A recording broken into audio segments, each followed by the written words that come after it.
All right, hello everybody. Welcome to your weekly preview for Law and Justice. This is for the week of January 9th, 2023 to January 13th, 2023.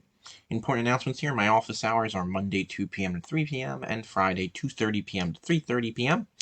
So just quarter two, week 9, coming up on the end of quarter 2 here.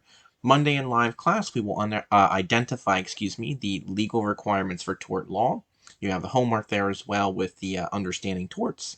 Wednesday in live class, we will understand different crimes that occur again, intentional torts. Your vocabulary, your key terms there: intentional torts, emotional distress, slander, libel, nuisance, copyright, and patent. With the lesson there, intentional torts. Wednesday, your homework, the CYU intentional torts. Thursday's homework is the discussion board defenses to intentional torts. And then Friday, the key terms for your lesson there for negligence is negligence, duty, breach of duty, causation, and assumption of risk. Let me know if you have any questions. Hope you have a great week.